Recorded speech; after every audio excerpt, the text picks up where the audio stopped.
Hello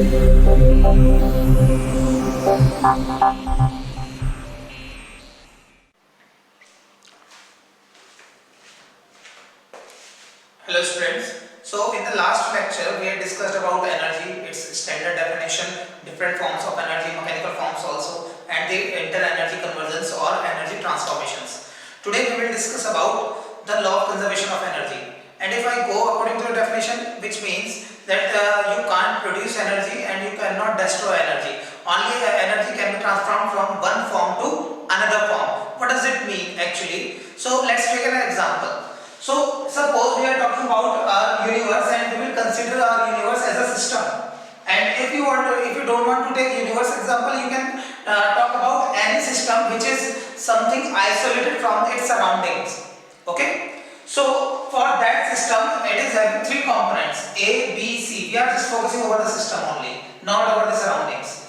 A, B, C, three components are there, and these components are having their individual energies: 50 joule and of 200 joule. So what will be the total energy of the system?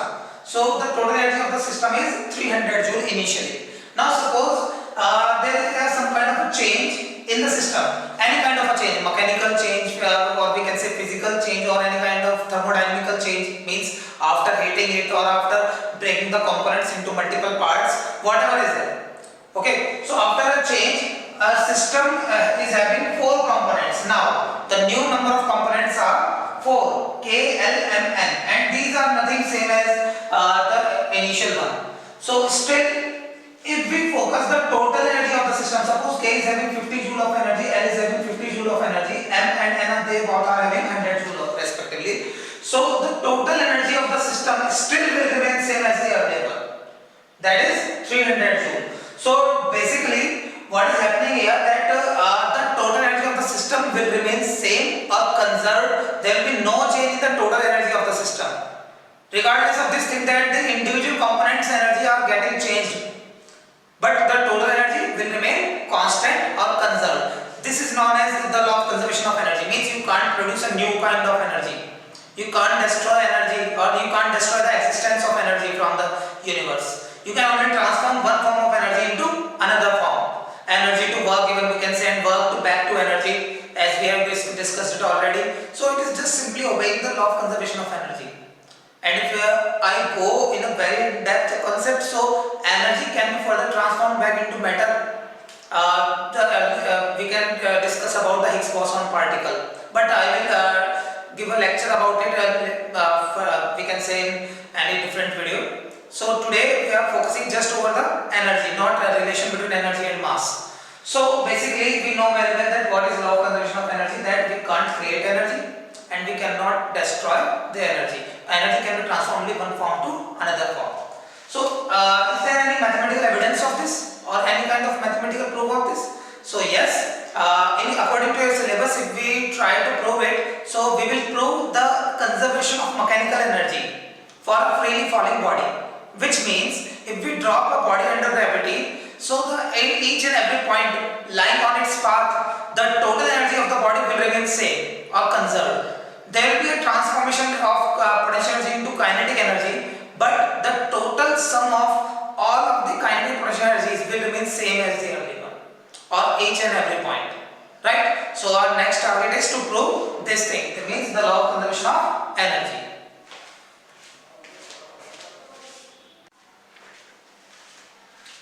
So now let's discuss about the mathematical proof of the conservation of mechanical energy for a freely falling body. So we are assuming a body of mass m is initially at a height h from the ground surface. Okay, and it has been allowed to fall freely under gravity or under the influence of gravity. So we will take three random locations for this body. First, at position A, in which it is at rest, it means it is just about to fall. So at this moment, the velocity of the ball is supposed to be, or the velocity of the body is supposed to be 0 meter per second, or we can say u equals to 0. And between its path at any position, not exactly in between, at any point lying between its path, right? So let's say position B. For this ball, at this moment the velocity of the ball is supposed to be, we can say V or V dash as you wish, and at a position in which it is just about to strike the ground, or it is just about to hit the ground at this moment. So at this moment its velocity we will say V dash, or you can name it VB, B in subscript, VB and VC. Fine. So we are going to study about total energy or total mechanical energy of the ball on these 3 points, and we will check is there any difference or are they same. So let's say from A to B body has traveled a distance of x, so the remaining distance or height would be h minus x. It will be helpful during the calculations. So our target is to find total mechanical energy at each point, or we can say total mechanical energy at point A, total mechanical energy at point B, and total mechanical energy at point C. And we know it very well that the total mechanical energy is the sum of kinetic energy and potential energy, and in this case gravitational potential energy. So I would like to name it total mechanical energy at point A. Total mechanical energy, you will write it completely. Total mechanical energy at point or at position A. Let's call it EA. So EA would be kinetic energy at point A. Let's call it KA, plus potential energy at point A. Let's call it UA. We know it very well. Potential energy is represented by capital U and kinetic energy is represented by capital K. So first we need to find out the kinetic energy at point A. So we know it very well. The generalized formula for kinetic energy is half mv square. V is the velocity of the particle at that point. So at this point velocity is u, which is actually 0. So ultimately kinetic energy would be 0, and obviously if the body is at rest, its kinetic energy would be 0, because the entire energy is in the form of potential energy.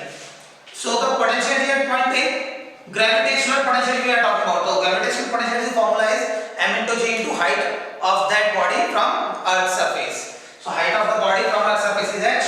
So mgh, we have derived it already in the previous lecture. So we can say total energy or total mechanical energy at point A is simply mgh plus 0, or we can say mgh. Let's say equation first. Right. Now we will do the same for total mechanical energy at point B. Let's try to calculate. Total mechanical energy at point B. Okay. So let's call it EB, which would be KB plus UB, means kinetic energy at point B and potential energy at point B. First, let's try to find out potential energy at point B. So it would be m into g, gravitational potential energy, into height, and the height, please keep this thing in your mind. Height is always measured from down to up. Depth is always measured from up to down. We are talking about height. Height of position B from Earth's surface is actually h minus x. So it would be h minus x. So this is the value of potential energy. Now the kinetic energy, if we want to find out, so kinetic energy KB would be half m. Velocity at that point is square. So velocity is VB. So VB is square. Now the question arises that we don't have the value of VB. So let's first try to find out the value of VB. To find out the value of VB, please pay attention here. Then this is the complex, we can say, step of this entire derivation. This is the complex one. Okay. So we can say, if we want to find out the value of VB, let's study the motion from A to B, as we have studied in the 9th class. Motion from A to B. A to B. Since the body was falling under gravity, so it will have an acceleration which is due to gravity. So we can call it the acceleration due to gravity, or gravitational acceleration small g. So if we study motion from A to B, initial velocity you are having 0. Final velocity at B point we need to find out. Acceleration, yes, it is having plus g. Downward direction, okay, and the path traveled is, displacement is x. So which equation of motion will help you to calculate this?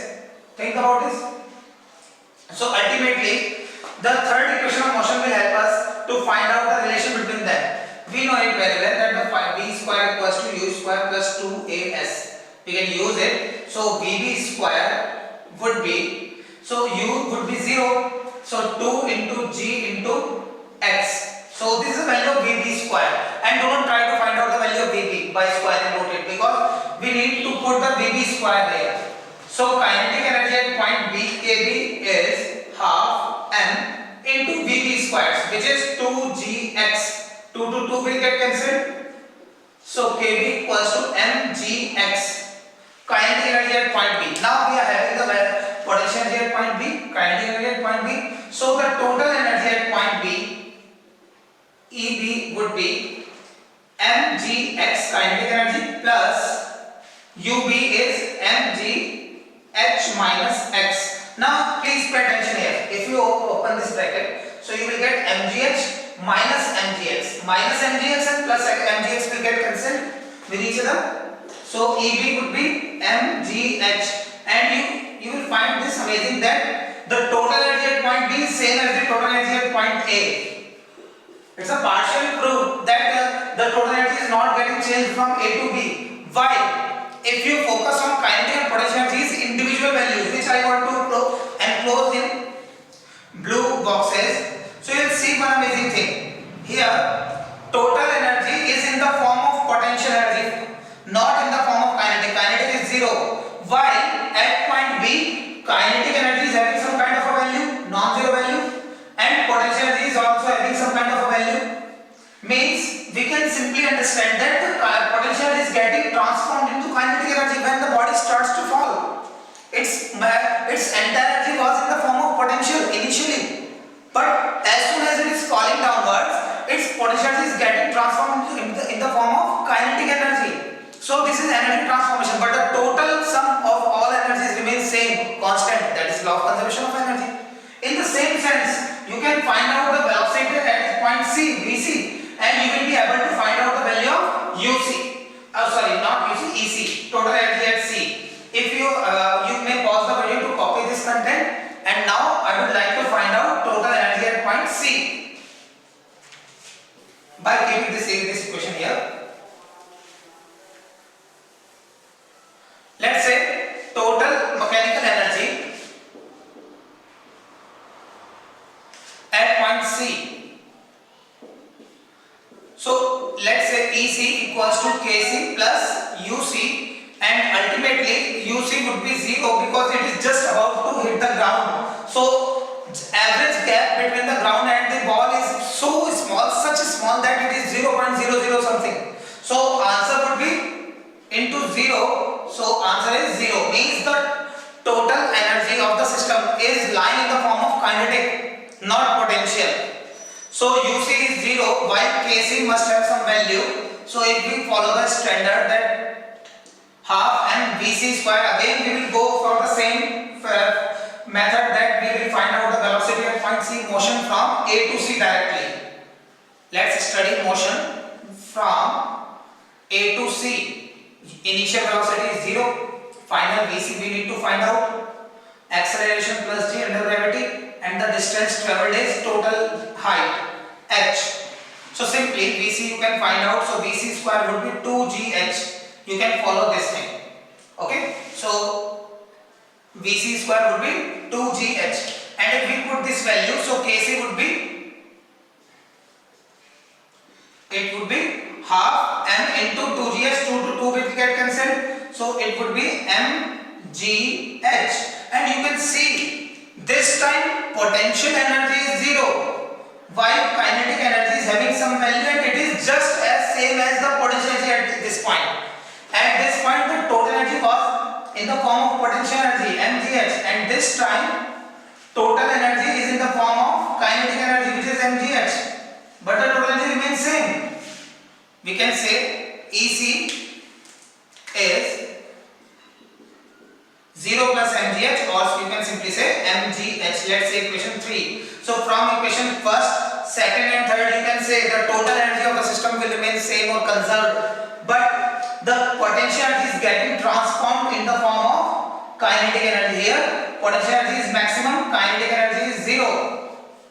At this point potential energy is not zero value and kinetic energy is also non-zero value, means potential energy is getting transformed into the kinetic energy, and at the final point kinetic energy is maximum and potential energy is zero, means the total potential energy has been transformed into the form of kinetic energy, but the sum of all energies remains conserved or constant. So this is the mathematical verification of law of conservation of energy. So I hope this entire sequence is very clear for you. You can go for the same sequence for an oscillating pendulum also. Okay. So you will be able to study about that thing. So I am just hoping that you will study about the law of conservation of energy for a pendulum or an oscillating pendulum. Thank you.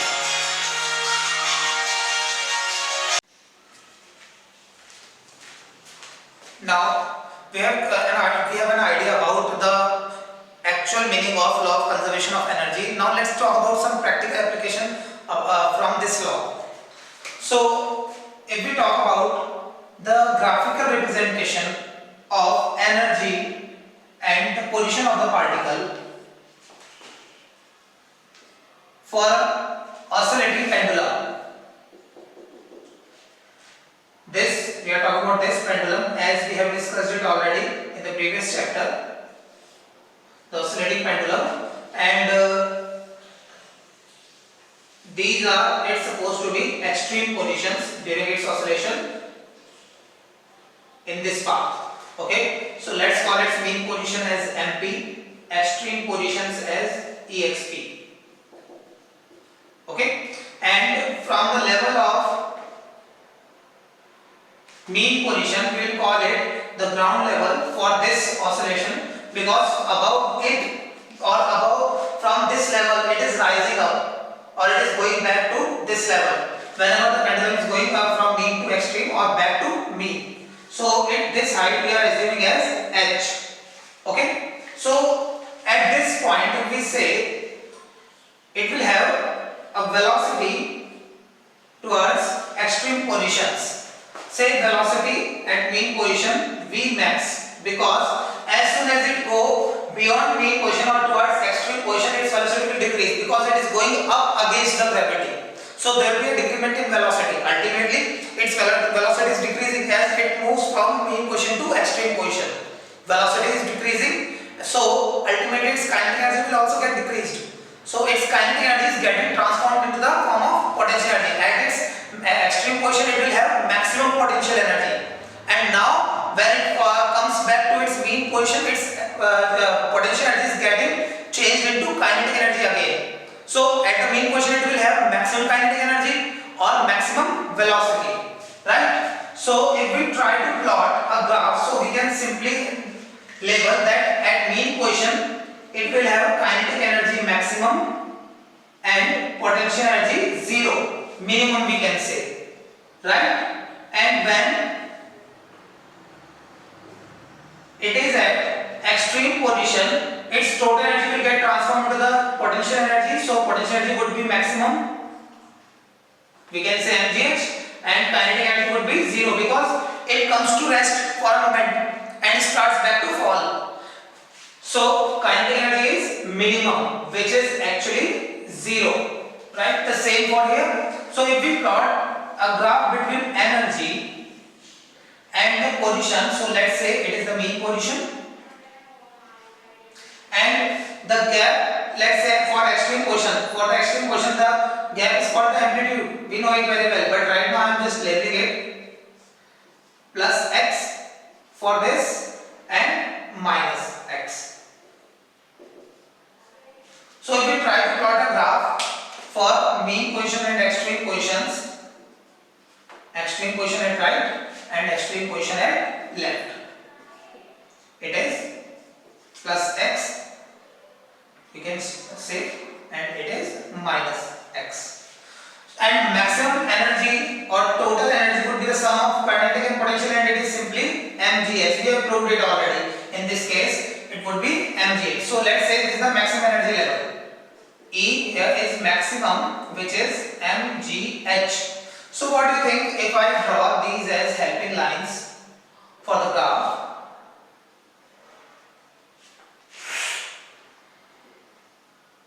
So what do you think? If I try to plot a graph for kinetic energy, so at the mean position kinetic energy is maximum as mgh. Obviously, when we talk about mean position, the total mgh energy will get transformed into the form of kinetic energy. So at mean position, kinetic energy would be maximum. It means at this point, and at extreme position kinetic energy would be minimum, that is 0. This point and this point it will lie 0. Okay, so if I join these points, so we can say simply that kinetic energy is getting transformed from 0 to maximum, maximum to 0, extreme to mean, mean to extreme again. This is the graph, or you can use straight lines for this even. So this is the graph of transformation of kinetic energy. And if we talk about potential energy, so you will get potential energy maximum at extreme positions. Extreme position potential energy will be maximum, means this point of intersection, this point also. And at mean position potential energy will be 0, this point. So this dotted line graph is the desired graph for potential energy, right? So this is the graph for potential energy. Even I should write it here, kinetic energy and potential energy graph. So this is the energy transformation for an oscillating pendulum. In the same sense, we can use the graph for freely falling body also. For freely falling body, if we start from 0, means if I assume 0 as h equals to 0, or we can say height y equals to 0 in y-axis, and at this point in the beginning m, a, b, c positions we know it very well, we have discussed it already, that y equals to 0, here y is h at height h, here the potential energy is maximum mgh and kinetic energy is minimum, that is k equals to 0, and here the total energy is transformed in the form of kinetic energy, it will become mgh and potential energy will become 0. So the same sense, if we go for y here and energy, so energy is maximum of mgh, and if we go for kinetic energy, so kinetic energy is maximum at 0. It means at 0 kinetic energy is maximum, so the point will lie here, and at y equals to h, kinetic energy is 0. So the second point will lie here. So you can say this is the graph for kinetic energy. And what about potential energy? At 0 potential energy is 0, and at h potential energy is maximum at height h. Means at this point potential energy is maximum. So this is the graph for potential energy, right? So this is the desired graph. You can see this is the fraction is same as this one.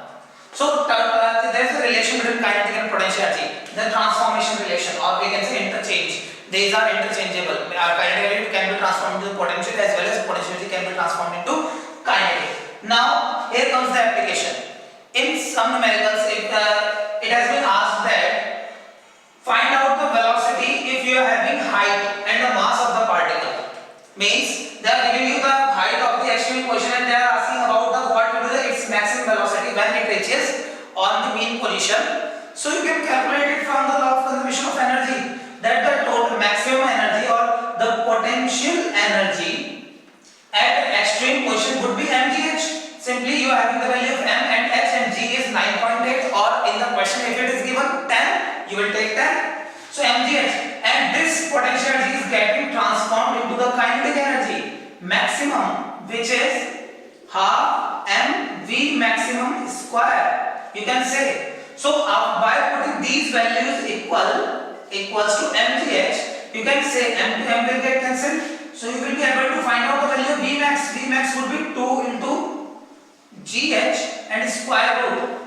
So that is the value of maximum velocity. So law of conservation of energy is very helpful for inter-energy transformation based concepts, or we can say numericals, in which one form of energy is getting transferred into another form. So simply opposite sense, in the opposite sense you can calculate that suppose you are having the initial velocity of a ball, and it is given that a ball is thrown vertically upward with velocity, we can say 10 meter per second for an example. 10 meter per second. So what will be the maximum height attained by the ball? So you can go for it that we are providing some kind of kinetic energy, and this kinetic energy as it is going up is getting transformed into the form of potential energy. So you can simply say the maximum kinetic energy will get transformed into the maximum potential energy at the highest point. So in the same sense you will go that half mu square initial velocity is given in the numerical. So half mu square equals to maximum potential energy, that is mgh, and you can find out the h here. M to m will get cancelled. So you will be able to find out the value of h, u square upon 2g. From this you will be able to find out the maximum height attained by the ball which is drawn by a velocity u. So you can follow this theme to solve such numeric problems. I will discuss a few questions and the doubts which has been asked from the students. So let's talk about those numeric problems. I hope this entire concept is very clear for you, these graphical relations also. Let's talk about the doubts.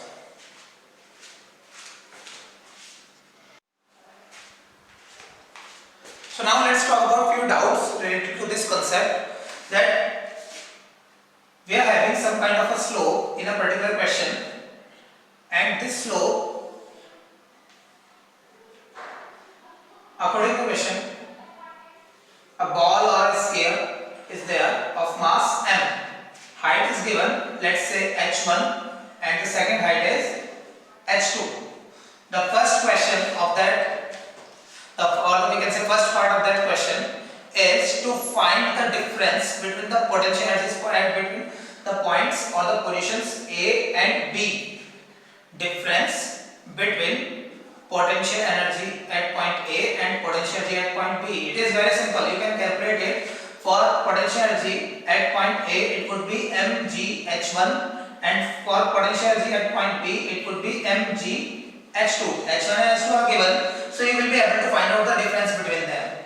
Now the second part is little bit typical, that if 75% of energy at point A is transferred into kinetic energy at point B, then we need to find out the velocity of the ball at point B. Then find V at B point or B position. This is the target. So this is a kind of an energy transformation. So the total energy is at point A in the form of potential energy, and it's 75%. Total energy at point A, if we talk about the energy at point A, it is in the form of potential energy because the body initially at rest. So its total energy is in the form of potential energy, and its 75% is getting transformed into the form of kinetic energy. So we can simply say the kinetic energy at point B is actually 75% of potential energy at point A. We can utilize this thing. So we can write kinetic energy, it would be half m velocity at point B square equals to 75% of, means 75 upon 100 into potential energy at point A, and the potential energy at point A we have found already mgh1. So m to m will get cancelled, or you can write vb square equals to 2 into 75 upon 100 into gh1. From this you will be able to find out the velocity at point B. So this is the way to solve this problem. And in another problem, if we discuss,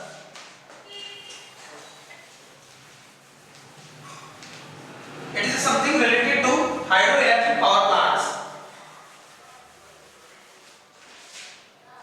In the given problem, water, it is being held at a height of,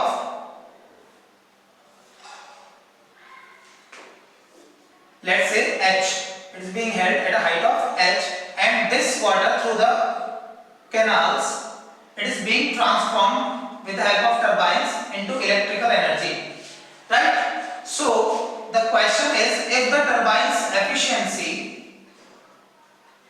is about 40%, its efficiency we can say eta is about 40%. So the question is that